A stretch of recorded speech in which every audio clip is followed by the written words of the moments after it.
Então vamos lá começar a falar um pouquinho sobre infarto agudo do miocárdio. Vou começar aqui definindo, o que é a palavra infarto. Bom, infarto é uma obstrução,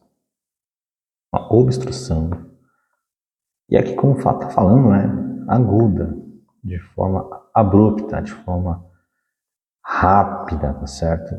Da onde? Do miocárdio. E a palavra mio vem do termo aí músculo. Então, músculo e cardio vem de cardíaco, né? Então, músculo cardíaco. Então, quando a gente fala de infarto agudo do miocárdio, a gente está falando de uma obstrução aguda do músculo cardíaco.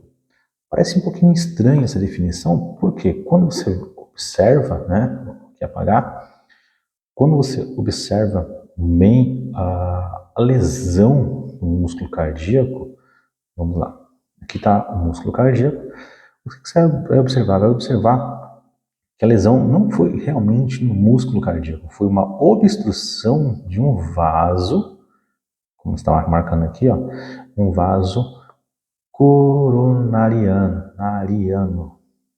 tá?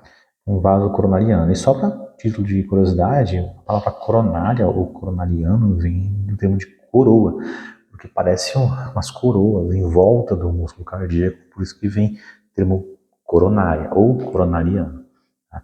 Então, termo também tem a ver com o formato de uma coroa. E essa obstrução, ela ocorre principalmente 70% das vezes por uma placa de ateroma, tá? A placa de ateroma. Na verdade, aí não só um paciente que teve um acúmulo excessivo ao longo dos anos de dislipidemia, na verdade, paciente dislipidêmico com excesso de gordura aí circulante. Então, só que 70% é por placa de ateroma, 25% por aerosão e cerca de 5% por calcificação. Você percebe então que 70% das causas são causas por placa de ateroma e às vezes causas mutáveis, Na verdade, são comportamentos, fatores de risco mutáveis. Por exemplo, diabético, dá para fazer um tratamento, hipertenso, dá para também fazer um tratamento, dislipidêmico, obeso, sedentário, então você percebe, fumante, então são fatores de risco que são fatores mutáveis, é possível mudar a conduta, tá? E essa obstrução, como aqui na imagem está mostrando, aqui, ó, lá aqui em azul, é uma obstrução por placa de ateroma impedindo que esse fluxo sanguíneo daqui, ó, de verde, tá? Vou colocar de preto para ficar mais fácil visualizar aqui, ó, isso. Ele consiga chegar aonde? Nesse caso aqui do músculo, aqui no ápice, na extremidade, deixando essa parte aqui mais escura em isquemia, fazendo uma isquemia, tá? Isso é o infarto agudo do miocárdio, tá? E aí pode atingir vasos importantes, vasos calibrosos ou vasos menos calibrosos. E aí uma dica importante para saber também, mas por que nos jovens o infarto ele é mais agressivo, ele tem mais danos do que numa pessoa não jovem, numa pessoa idosa? Aqui nessa imagem, eu vou mostrar um pouquinho aqui, ó. Tá vendo aqui? Onde está passando o lápis, aqui, isso. Você percebe que aqui embaixo tem outros ramos, ó. Aqui tem um ramo, aqui tem outro, aqui por diante. Nós chamamos isso de irrigação colateral, tá?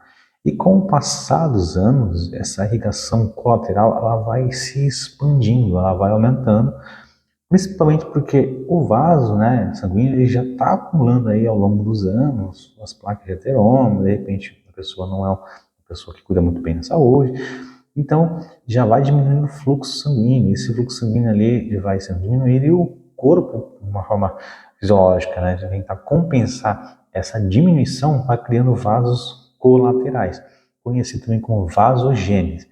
Gênese vem de novo, tá certo? E vaso, novo vaso.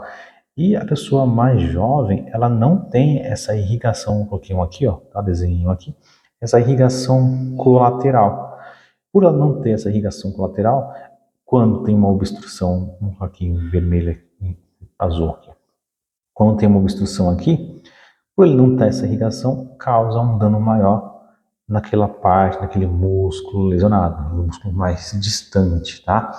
Por isso que muitas vezes você vê jogadores, por exemplo, o Serginho, São Caetano, Ferré, do Benfica, Fourier, da Seleção de Camarões, entre outros, às vezes tendo uma parada cardiorrespiratória ou uma morte súbita. E aí quando você vai ver, outras vezes é problema cardíaco, tá bom? Então, eles não têm essa irrigação colateral e isso contribui muito para uma morte súbita. Você já percebeu que muitos idosos, muitas vezes ele tem histórico de 2, 3, 4 infartos, tá? Já atendi um paciente que tinha um histórico de 8 infartos. E por que não teve uma morte súbita? Porque ele tem bastante irrigação colateral. E aí os fatores de risco, né? Os fatores de risco mais comum está aqui, ó, tabagismo. Vamos colocar em verde, vamos apagar aqui, fica mais fácil visualizar, verde. Tabagismo, tá? O próximo, o colesterol. Colesterol alto é também um fator de risco. Lembrando que tabagismo, colesterol são fatores mutáveis, dá para fazer uma dieta, melhorar a condição alimentar, que também diminui o índice de colesterol. O tabagismo, parar de fumar, que diminui aí também aqueles vasos ali um pouco mais endurecidos e diminui a causa ou a probabilidade de infarto agudo do miocárdio. Temos também aí pressão alta, a hipertensão, então o tratamento de pressão, tá certo? Já ajuda também para que esses fatores não ocorram, diabetes, obesidade, tá? Obesidade, estresse, por mais que não pareça, mas o estresse também é um fator que contribui para um infarto agudo do miocárdio, depressão. Uma pessoa sedentária, tá? De repente ela não pratica nenhum tipo de atividade física. Não precisa ser um atleta de ponta, tá? Não precisa ser um atleta de ponta que literalmente faz todos os dias um treino, não é isso. Mas ideal aí, pelo menos de 2 a 3 vezes por semana, uma caminhada de 30 a 45 minutos já ajuda muito, tá certo? Já diminui aí o índice de colesterol, já melhora a circulação, tá certo? Não só a cardíaca, mas também a pulmonar. Se diminuir aí ou parar com outras práticas como tabagismo, de repente o índice de colesterol muito alto, então já também vai melhorar bastante. E aqui, como já está falando também, alimentação ruim, essa alimentação ruim, ela entra aí no contexto de obesidade, no contexto de colesterol, tá? E o último que eu vou marcar aqui de vermelho, tá? Que também é um fator genético, familiar. Esse aqui é um fator que eu não consigo mudar, tá? É um fator genético, tá? Então, mas não é porque tem um fator genético de família, que tem fator que de repente você vai ter, que você vai desenvolver também. Mas ele vai contribuir junto com outros fatores se literalmente não houver uma prática educacional para que você faça aí o melhor para a sua saúde. Lembrando que nós somos aquilo que comemos, né? Desde uma alimentação até mesmo educação. Se comemos um bom conteúdo educacional, tá? Com certeza a gente vai ter melhor aí, seja intelectual, entre outros também. Tá? Então, a mesma coisa para a parte da saúde. Nós somos o que comemos. Falando de sinais e sintomas, tá? Sinais e sintomas é muito fácil identificar. Tá? A dor é sempre aqui assim, ó, na região central, que nós chamamos de sinal de Levine. O sinal de Levine é aquela mão que o indivíduo coloca no peito, tá certo? E faz assim, esse curva, esse sinal é um sinal de Levine. Tá? É comum também as pessoas chamarem de dor retroesternal, porque é uma dor atrás do externo, tá? Então, a dor atrás do externo. Algumas pessoas, principalmente idosos, pessoas mais velhas, ele vai sentir ali uma sensação de epigastralgia. Parece uma azia, uma gastrite, tá certo? Mas não para, tudo bem? Não para. Essa dor pode estar irradiando para a região da mandíbula, região mandibular, pescoço e também para o lado esquerdo, para o braço esquerdo. Eu vou apagar aqui, vai ficar menos poluído visualmente. E vou mostrar aqui de novo. A dor é aqui no centro, tá? Retroesternal. Pode ser também que ele sinta uma dor na região epigástrica, na região do pescoço, mandíbula e irradiando para o lado esquerdo. Algumas pessoas ainda relatam dor na região posterior, na região das costas, certo? Praticamente na mesma altura ali da dor torácica anterior. Então pode ter a dor também na região posterior. E nem sempre ele vai apresentar uma dor insuportável. Tá? Já atendi e tem até alguns vídeos mostrando que algumas pessoas vão mostrar sinal de dor, sinal de Levine, porém a dor é uma dor ainda suportável, eles ainda conseguem suportar. Qual é o motivo? Às vezes o limiar de dor é um pouco mais alto, muitas vezes já teve um outro infarto antecedente, então vai diminuir o infarto agora, diminui agora a dor, tá certo? Então isso é muito relativo. A grande maioria tem uma dor muito grande, uma dor conhecida como dor opressora. Tem muita gente que fala que parece que tem alguém apertando, um elefante sentando no seu tórax, tá certo? Então, muitas vezes é conhecido como dor opressiva. Detalhe importante que essa dor, ela é superior a 15 minutos. Por que isso é importante saber? Porque existe angina pectoris, que é uma dor também, muitas vezes, na região do peito. Pode ser angina estável ou instável, mas que a partir de 15 a 20 minutos em repouso, essa dor acaba melhorando. Tá? Agora, a dor do infarto, não, ela vai progredindo. Isso é muito importante. E se for no ambiente hospitalar, por que essa dor é tão importante de identificar? Porque é ideal que você reconheça nos primeiros 2 minutos na triagem, tá? E em até 10 minutos o ECG esteja pronto, tá certo? Para que o profissional médico possa avaliar ali um pouco do traçado eletrocardiográfico e tentar identificar ali muitas vezes um infarto com supra, com infra, lembrando que às vezes o eletro não vai te dar base nenhuma, não vai mostrar nenhum traçado, tá, de infarto agudo do miocárdio, nem com supra, nem com infra, nem uma onda apiculada, tá? Muitas vezes ele não apresenta isso. Pode apresentar talvez depois, mas às vezes no começo do infarto não, tá? Então não é sempre isso que vai caracterizar que está tendo infarto, mas tem que ser feito e a gente chama de protocolo de dor torácica, tudo bem? Para terminar, né, e dar certeza que teve um infarto, que infartou, é importante fazer o seguinte, fazer a coleta de sangue. E aí vem uma coisa que é muito importante, que é, vou apagar aqui, vou escrever de forma um pouco mais adequada, vou escrever aqui no manejo, é o seguinte, ó, o paciente deu entrada, tá? Então vamos fazer o manejo. O paciente deu uma entrada, a gente vai fazer o A, B, C, D e E. E a gente não está falando de A, B, C, D e do trauma, tá? A gente está falando de uma sequência muito lógica, tá? O que é o A? O A a gente está pensando no seguinte, a gente está pensando, se ele tiver com, de repente, uma dificuldade respiratória, de repente, por queda da base da língua, tá certo? Será que, de repente, não preciso aí abrir a via respiratória, afrouxar as vestes do paciente? Então, a gente vai fazer o quê? O afrouxamento das roupas do paciente, tá? A letra B aqui, é que eu preciso ofertar o oxigênio, se for necessário. E aí, faz o seguinte, quando você faz isso, a oferta de oxigênio, observe o seguinte, que é para ofertar oxigênio, algumas literaturas falam que é quando a saturação estiver em 90.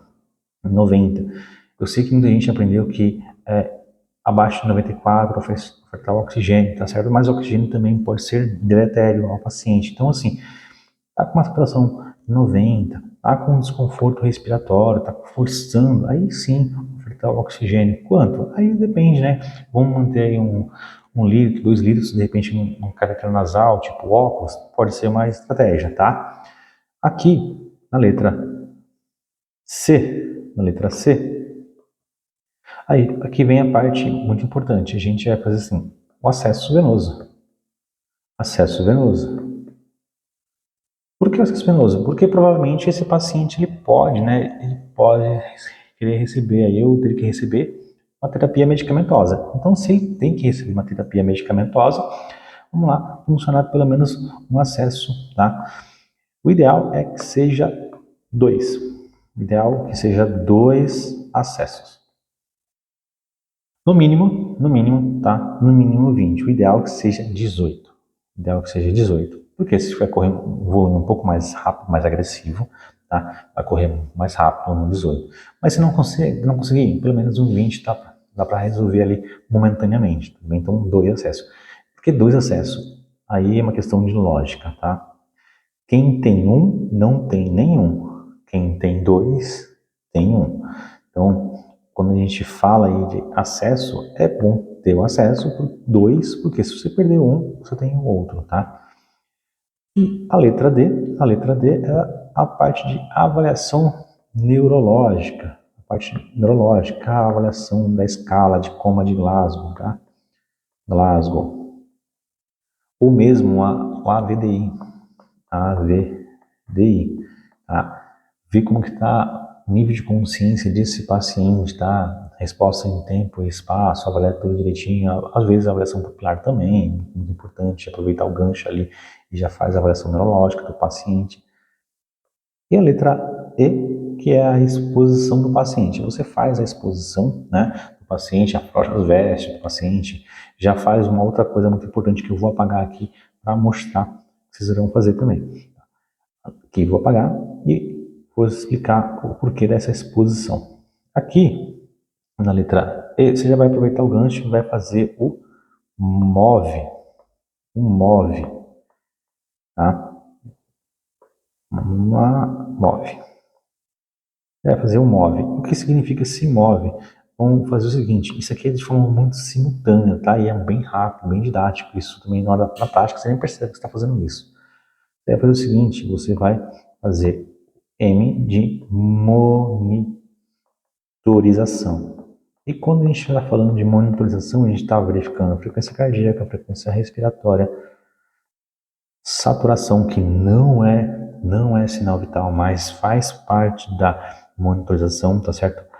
Você também vai fazer o quê? Verificar a temperatura do paciente, HGT e pressão arterial. E aqui não pode deixar de fora a escala de dor.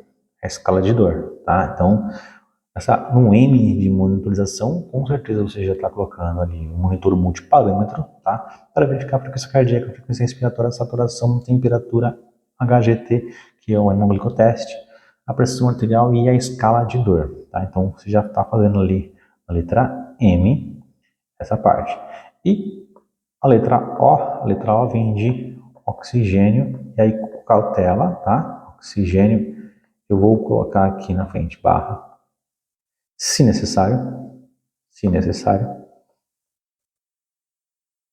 Por que se necessário? Porque não é oxigênio para todo mundo, é assim que funciona. Não é para todo mundo, nem todo mundo precisa, certo? Tem paciente que não está com desconforto respiratório, não há uma necessidade de ofertar, porque a saturação está acima de 94, 90, na verdade, então não precisa, tá? Mas é ideal você colocar na posição de 45 graus, tá? 45 graus.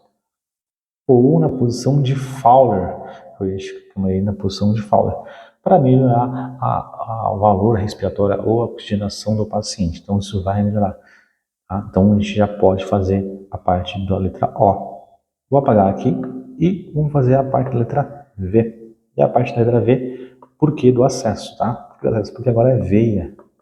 2 acessos de preferência, isso é uma preferência. Porque depois aqui faz o seguinte, depois o acesso, né, pode fazer terapia medicamentosa por via endovenosa, tá? Mas também pode acontecer aqui, ó, aqui na letra E, peça e vai pedir exames, tá certo? Exames. Agora, muitas vezes, esses exames é uma tipagem, ou na verdade, tipagem não, na verdade é uma coleta de sangue, tá? Então, nessa coleta de sangue, tá, você já tem acesso, você já vai fazer a coleta para facilitar o seu trabalho. Bem? Então, o manejo ele é bem tranquilo, ele é bem simples. É só manter a calma que dá tudo certo. Bom, eu vou apagar aqui e vou tentar dar uma explicadinha aí também sobre a terapia medicamentosa. Lembrando que a terapia medicamentosa é uma conduta médica, tá certo? E assim, vai muito de acordo com o paciente. Você vai avaliar o paciente. Tem fármaco que vai ser usado praticamente para todos os pacientes, mas tem alguns que vai ser o quê? Uso com cautela. Olha só, é muito comum pensarmos no seguinte, no infarto agudo do miocárdio, pensarmos em um fármaco bem específico, que é o AAS, tá? E a dose aí já está aqui, inicialmente você vai perceber que eles vão pedir sempre ali meio que 300 miligramas, tá? 300 miligramas. É interessante que seja, que ele mastigue, tá? Esse fármaco, tá? Depois ele faça aí a deglutição, mas ele vem a mastigar esse AAS. Então você vai pegar ali, seja com número de 100, então você vai pegar 3 e vai pedir para o paciente mastigar, tudo bem? Então, o AAS. Outro fármaco bastante comum é o clopidogrel. O clopidogrel também você pode ofertar ali no valor de 300 miligramas, 300 miligramas do grel, certo? Só que tem uma cautela aqui, tá? Tem uma ressalva. Se o paciente, ele é um paciente de até 75 anos de idade, tudo bem? É essa dose.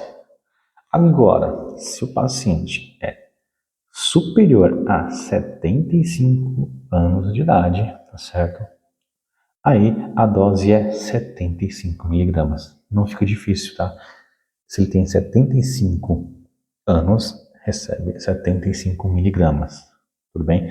Os dois aí vão ajudar bastante na agregação plaquetária, de impedir que aquela obstrução continue acontecendo, tá bom? E, por último, aqui na terapia medicamentosa, tá certo? Lembrando que o oxigênio também é medicamento, é o uso do Isurdil. Isurdil, 5 miligramas, podendo se repetir até 3 vezes. Até 3 vezes, tudo bem? Até 3 vezes. Então, começa ali com o Isurdil, dá certo? Para diminuir um pouquinho daquela dor, tá? Primeiro, você também verifica a pressão arterial do paciente, tá? Porque se ele pode estar hipotenso, ele pode estar bradicárdio também, então você verifica a pressão, verifica a frequência cardíaca e depois ali faz a oferta de Isodil, 5 miligramas, tá bom? Então, esse daqui para diminuir a dor. E depois, por último, que também não é regra utilizar, tá? Pode aí ser ofertado, mas não precisa ser a primeira escolha, como a gente aprendeu muito lá no Monabiche, que era o mnemônico do infarto, né, das drogas para o infarto, pode ser feito depois a morfina, tá? Pode ser feito a morfina, mas aí também tem que avaliar se não tem infarto de ventrículo direito, tá certo? Então não é só fazer isso, é interessante fazer em fração decimal. É 1 mais 9, que é isso? 1 mais 9. Vamos dizer que eu tenho uma ampola de morfina, certo? Mais 9 ml de soro fisiológico naquela ampola. Então você liga de 10 ml com a sua morfina, tá? Então você tem 1 mais 9, uma fração decimal, tá? É essa forma simples de você separar, de você ofertar. Mas tudo isso com cautela, tá? Depende muito da terapia medicamentosa, se é infarto de ventrículo direito, se não é infarto de ventrículo direito, expansão volêmica muitas vezes não é interessante fazer, tá? Existe ainda outros fármacos também, trombolíticos, que você pode abrir mão ali para fazer também na terapia medicamentosa, mas aí depende muito do recurso material e de onde você está. Se for realmente pré-hospitalar, pode ser feito? Pode. Mas se tiver como fazer também no ambiente hospitalar, faz no ambiente hospitalar. E no ambiente hospitalar, se tiver o recurso, faz dessa forma também. Mas cada paciente é de forma tratada de forma individualizada. Você tem que tratar o paciente de uma forma individual, tá certo? Não dá para todo mundo igual. Ninguém é igual a ninguém. Então, isso é muito importante saber. Bom, aqui eu já encerrei a parte do manejo, já encerrei um pouquinho nessa aula também, falando um pouco de infarto agudo do miocárdio. Eu não mostrei nenhum traçado eletrocardiográfico de supra, de infra, de infarto agudo do miocárdio, tá certo?